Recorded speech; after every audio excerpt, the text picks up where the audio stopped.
జ్యోత్స్న శివన్నారాయణ దగ్గరికి వెళ్ళి ఈ రెస్టారెంట్ మనదే తాత. ఈ రెస్టారెంట్ని పాత ఉద్యోగులతో నడుపుదాం.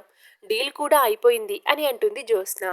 దాంతో శివన్నారాయణ కంగ్రాట్స్ మనవరాలా, తాత పేరుని మరోసారి నిలబెట్టావు అని అంటాడు. ఇక అక్కడే ఉన్న దక్షిణామూర్తి మొహం మాడిపోతుంది. ఈ డీల్ క్రెడిట్ మొత్తం జ్యోత్స్నదే తాత అని కార్తీక్ అంటే ఉద్యోగులతో మాట్లాడి ఒప్పించింది. సూరజ్ సాయంగా ఉన్నాడు అని అంటుంది దీప. అవును, సపోర్ట్ చేసేవాళ్ళు లేకపోతే ఎవరేం చేయలేరు తాత. వీళ్ళంతా సపోర్ట్గా ఉన్నారు కాబట్టే నేను మాట్లాడగలిగాను అని అంటుంది జ్యోత్స్న. ఐకమత్యమే మహాబలం అమ్మా. అది మనం ఎన్నిసార్లు నిరూపించినా కొంతమందికి అర్థం కాదులే అని అంటాడు శివనారాయణ దక్షిణమూర్తి వైపు చూస్తూ. ఇక ఏం చేసి రెస్టారెంట్ దక్కించుకున్నావో ఎవరికి తెలుసు అని దక్షిణమూర్తి అంటే, వెళ్ళి నీ కోడల్ని అడుగు. రెస్టారెంట్ దక్కనందుకు లోపల బాధపడుతున్నట్టు ఉంది. వెళ్ళి ఓదార్చి ఇంటికి తీసుకుని వెళ్ళు అని అంటాడు శివన్నారాయణ. అంత వెటకారం అవసరం లేదు బాబాయ్. వాళ్ళు అమ్ముతారని అన్నారు, నేను కొంటానని అన్నాను. నువ్వు పోటీకి వచ్చావు, మేం సరేనన్నాం.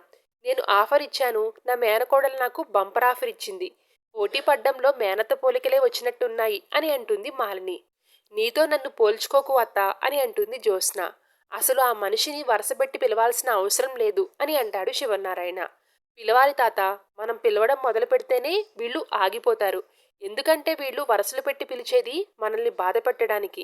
మనం పిలిచేది మీరేం చేయలేరని చెప్పడానికి అని అంటుంది జ్యోత్స్న. ఎగిరెగిరి పడొద్దు, ముందు ఈ రెస్టారెంట్ సక్సెస్ అవ్వాలి కదా అని అంటుంది. ఖచ్చితంగా సక్సెస్ అవుతాం, అయ్యి చూపిస్తాం. ఓడించాలని ఆటలోకి దిగితే దమ్ములో గెలవాలి.